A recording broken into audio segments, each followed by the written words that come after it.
Bismillahirrahmanirrahim. Oke, di sini baiklah kami akan menjelaskan yaitu materi kedua, yaitu tentang sejarah filsafat ilmu. Nah, di mana sebelumnya kita sudah membahas tentang pengertian daripada filsafat ilmu ya. Dan di sini kita akan membahas tentang beralih atau juga kepada sejarah perkembangan ilmu. Sejarah perkembangan filsafat ilmu. Nah, di mana dalam sejarah perkembangan filsafat ilmu tersebut banyak sekali nanti pembagian-pembagiannya ataupun dari mana ke mana. Nah, di sini sangat sudah dijelaskan sekali ya bahwasanya ada nanti yaitu pada masa Yunani kuno, pada masa abad pertengahan, pada masa abad modern, pada masa abad kedewasaan, dan juga nanti bahkan paling spesifiknya itu dijelaskan tentang apa sebenarnya manfaat filsafat ilmu tersebut. Nah, di sini yaitu kalau kita berbicara tentang kapan sih lahirnya dan kapan sih perkembangan filsafat itu, nah itu terdapat pada awal kelahirannya, yaitu yang tidak dapat dipisahkan dengan perkembangan ilmu pengetahuan. Nah, di sini memang sangat jelas sekali bahwasanya antara filsafat ilmu dengan ilmu pengetahuan sangat erat sekali ya, karena hal tersebut tidak dapat dipisahkan. Nah, itu juga terdapat pada masa peradaban kuno.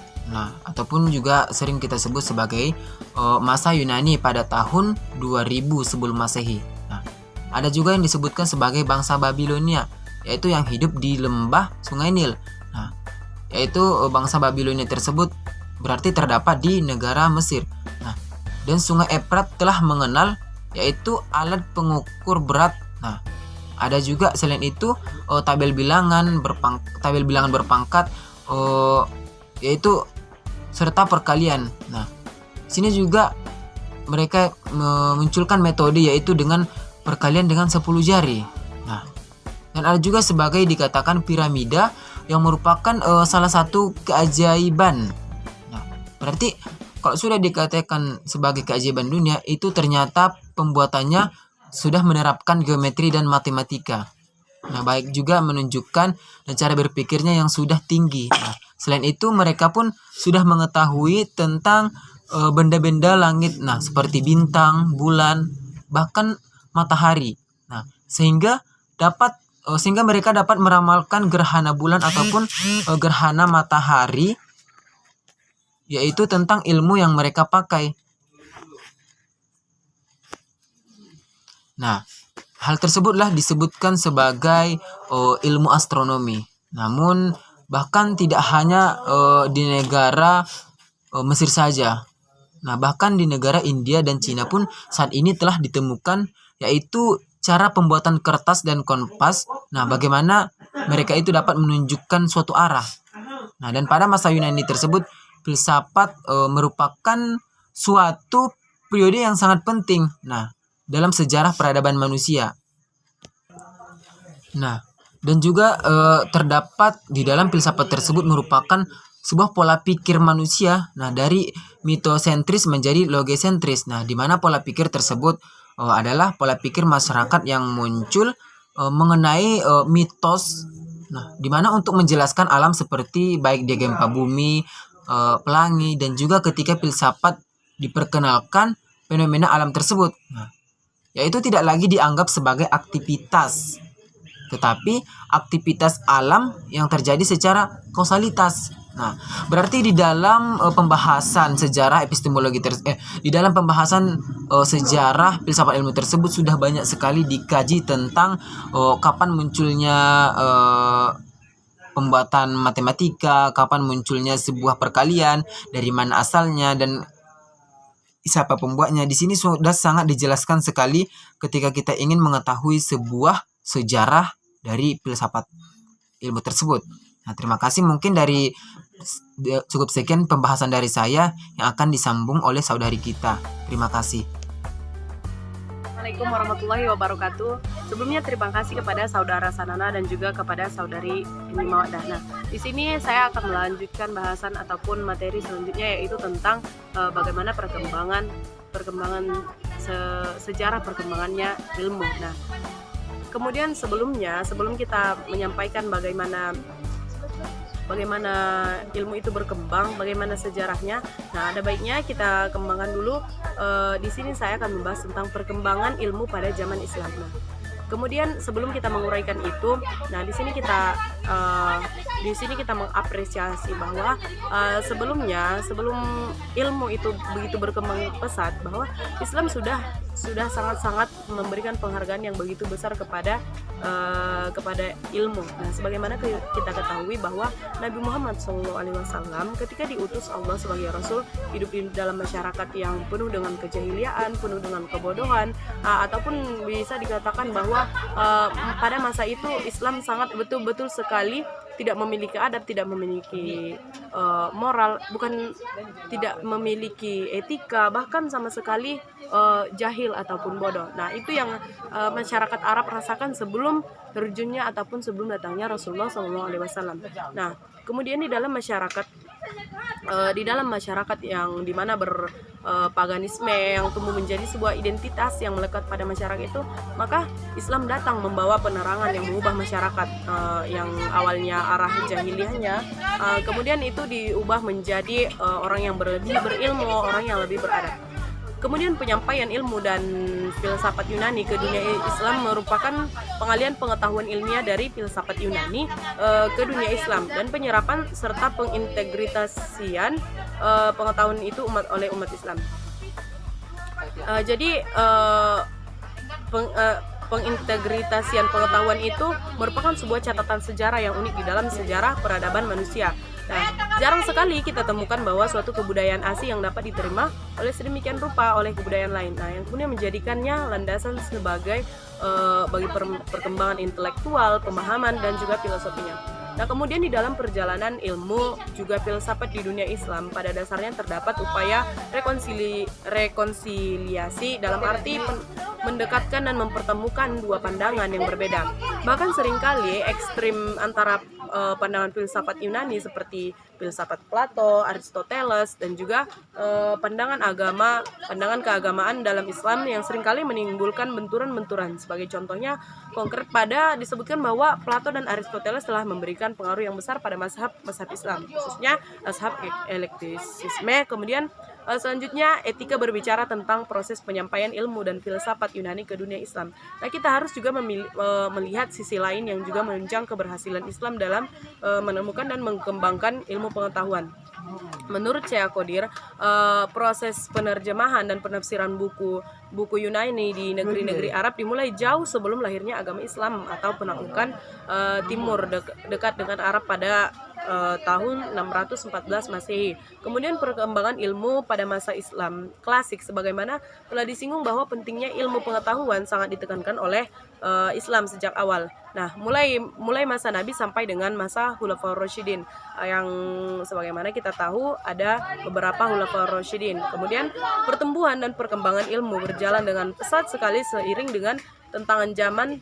Tahap penting berikutnya dalam proses pengembangan dan tradisi keilmuan Islam, maksudnya unsur-unsur dari ke dalam Islam, khususnya unsur-unsur budaya Perso, Semitik, dan budaya Helenisme yang disebut belakangan pisau bermata dua. Nah, satu sisi yang mendukung Jabariyah 9 Anata, tapi lain oleh Jam Ibnu Safwan. Kemudian sedangkan di sisi lain yang mendukung Qadariyah antara lain Wasil bin Atta, tokoh dan pendiri Mu'tazilah. Kemudian perkembangan ilmu pada masa kejayaan Islam.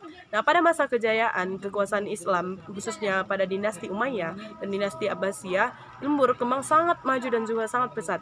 Kemajuan ini membawa Islam ke masa keemasannya, di mana pada saat yang sama wilayah-wilayah kekuasaan Islam masih berada pada masa kegelapan ataupun Dark Age. Kemudian perkembangan Islam selanjutnya berada pada masa pemerintahan Al-Ma'un. Ia adalah seorang pengikut Mu'tazilah dan seorang rasionalis yang berusaha untuk memaksakan pandangannya kepada rakyat melalui mekanisme negara. Nah, orang-orang yang terpenting di Bait Al-Hikmah adalah Huan, yaitu seorang murid Masawi yang telah berjasa menerjemahkan buku-buku Plato, Aristoteles, kemudian Gelanus, Apollonius, dan Archimedes. Baiklah, Di sini saya akan melanjutkan materi dari Saudari Tia Pisa. Di sini pembahasan saya adalah mengenai tentang kemajuan ilmu pada zaman Renaissance dan modern. Yang pertama kita masuk pada masa Renaissance, yaitu yang terjadi pada abad ke-15 sampai ke abad 16. Renaissance ini merupakan era sejarah yang penuh dengan kemajuan dan perubahan yang mengandung arti bagi perkembangan ilmu. Zaman yang menyaksikannya dilancarkannya tantangan gerakan reformasi terhadap keesaan dan supremasi Gereja Katolik Roma, bersamaan dengan berkembangnya humanisme. Zaman ini juga merupakan penyempurnaan dari kesenian, keahlian, dan ilmu yang diwujudkan diri jenius serba bisa, yaitu Leonardo da Vinci. Pada zaman ini, Renaissance ini, manusia barat mulai berpikir secara baru dan secara berangsur-angsur melepaskan diri dari otoritas kekuasaan gereja yang selama ini telah membelenggu kebebasan dalam mengemukakan kebenaran filsafat dan ilmu. Ilmuwan-ilmuwan pada masa Renaissance ini, yaitu yang pertama Leonardo da Vinci, yaitu sekitar pada tahun 1452 sampai 1519 sebelum Masehi. Beliau adalah seorang pelukis, arsitek, dan seorang penemu yang berasal dari Italia yang dikenal atas karyanya yaitu The Mona Lisa and the Last Supper. Dan yang kedua adalah Desiderius Erasmus, yaitu pada tahun 1466 sampai 1536 sebelum Masehi. Beliau adalah seorang cendekiawan dari Belanda yang mendefinisikan gerakan humanisme di Eropa Utara dan menerjemahkan perjanjian buku baru ke dalam bahasa Yunani. Dan yang ketiga adalah Rene Descartes, yaitu sekitar tahun 1596 sampai 1650 sebelum Masehi. Dia adalah seorang filsuf dan matematikawan dari Prancis yang dianggap sebagai bapak filsafat modern. Kemudian ada Galileo sekitar tahun 1564 sampai 1642 sebelum Masehi. Dia adalah seorang astronom, fisikawan, dan insinyur Italia. Dan yang terakhir adalah Nicolaus Copernicus sekitar tahun 1473 sampai 1543 sebelum Masehi. Dia adalah seorang matematikawan dan astronom yang membuat argumen ilmiah modern pertama untuk konsep tata surya heliosentris. Kemudian yang kedua, masuklah kita kepada pembahasan yaitu ilmu yang berbasis rasionalisme dan empirisme. Dengan bertambah majunya alam pikiran manusia dan makin berkembangnya cara-cara penyelidikan pada zaman modern ini, manusia dapat menjawab banyak pertanyaan tanpa mengarang sebuah mitos dari pikirannya. Menurut Auguste Comte, dalam perkembangan manusia, sesudah tahap mitos, manusia berkembang dalam tahap filsafat. Pada tahap filsafat ini, rasio sudah terbentuk tetapi belum ditemukan metode berpikir secara objektif tersebut. Berkat pengamatan yang sistematis dan kritis, lambat laun manusia berusaha mencari jawaban secara rasional dari pemikirannya. Kaum rasionalis mengembangkan paham rasionalisme. Dalam menyusun pengetahuan, kaum rasionalis menggunakan penalaran secara deduktif atau cara berpikir yang bertolak dari pernyataan yang bersifat umum dan menarik kesimpulan yang secara khusus. Pengetahuan yang diperoleh berdasarkan penalaran ini ternyata mempunyai suatu kelemahan. Maka muncullah pandangan lain yang berdasarkan pengalaman konkret dan berkembanglah penganut empirisme. Yang ketiga adalah perkembangan filsafat pada zaman modern. Pada zaman modern, filsafat dari berbagai aliran muncul. Paham-paham yang muncul dalam garis besarnya adalah rasionalisme, idealisme, dan empirisme. Paham rasionalisme mengajarkan bahwa akal itulah alat penting dalam memperoleh dan menguji sebuah pengetahuan. Ada 3 tokoh yang sangat penting pendukung rasionalisme, yaitu Descartes, Spinoza, dan Leibniz. Sedangkan paham idealisme adalah paham yang mengajarkan bahwa hakikat fisika adalah jiwa dan spirit atau kekuatan. Sedangkan pada paham empirisme dinyatakan bahwa tidak ada sesuatu dalam pikiran kita selain didahului oleh suatu pengalaman. Paham ini bertolak belakang dengan paham rasionalisme, sedangkan paham ini bertolak belakang dengan paham rasionalisme tersebut. Sedangkan pada abad ke-20 aliran filsafat banyak sekali sehingga sulit digolongkan karena makin eratnya kerjasama internasional. Kemudian masuklah kita kepada pembahasan terakhir, yaitu kemajuan ilmu pada zaman kontemporer. Perkembangan dan kemajuan peradaban manusia tidak bisa dilepaskan dari peranan ilmu.